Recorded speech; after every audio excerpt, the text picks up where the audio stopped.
회라문서란 무엇일까요? 회라문서는 각 부서 혹은 한 부서 전 직원에게 읽도록 하기 위해 작성하는 문서입니다. 게시문은 널리 알려서 권유하는 성격인데 많아요. 회라문은 요소요소의 사람들이나 특정 범위의 사람들에게만 읽힐 목적으로 작성되는 문서를 말하는 것입니다. 대부분 기업 내 변화를 알리는 내용들을 문서화해서 많은 사람들에게 보내는 형식으로서요. 회사의 직무 변경이나 시스템 변경, 업무 요청 사항들이요. 회람 문서에 해당이 됩니다. 또한 한 번에 동일한 정보를 주기 위해 쓰이고요. 사내에서 가장 많이 사용됩니다. 그렇다면 이러한 회람 문서를 작성하는 요령에 대해 한번 살펴볼까요? 자, 첫 번째입니다. 간결하며 심플하게 써야 합니다. 너무나 많은 내용을 담거나 장황한 글은요, 받는 사람으로 하여금 부담감을 줄 수 있습니다. 그래서 긴 내용도 축약해서 쓰는 스킬이 필요합니다. 또한 요조체가 아닌 닭가체를 활용해야 합니다. 예를 들어 뭐뭐예요를 뭐뭐입니다로 바꿔주는 거고요. 뭐뭐죠라고 하는 게 아니라 뭐뭐입니까? 라고 변경해서 사용하는 것이 바람직하다라는 거예요. 자, 두 번째입니다. 각 회람문 안에는 받는 사람이나 해당 부서를 지칭해야 하거든요. 결국 개별적인 느낌을 주어서 자신에게 필요한 문서라는 인식을 주는 것이 좋다라는 얘기입니다.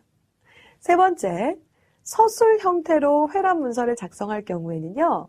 개인적인 호감을 나타내는 말을 주로 활용해야 합니다. 즉, 고객님께, 독자님께, 과장님께, 동료분께 이렇게 쓰는 것이 좋다라는 거예요.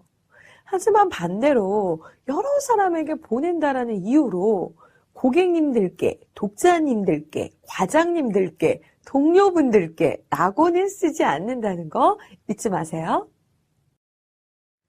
회의록은 회의에서 있었던 일을 기록하는 문서죠. 그리고 대부분 과거 시제로 3인칭, 간접화법을 써서 우리는 기록합니다. 회의록 작성 시 유의사항은요. 회의 안건을 자세하게 기록해야 합니다. 회의록을 작성하는 이유는 회의의 의제와 그 결정사항, 그리고 결정되기까지의 과정을 자세하게 기록하기 위해서입니다.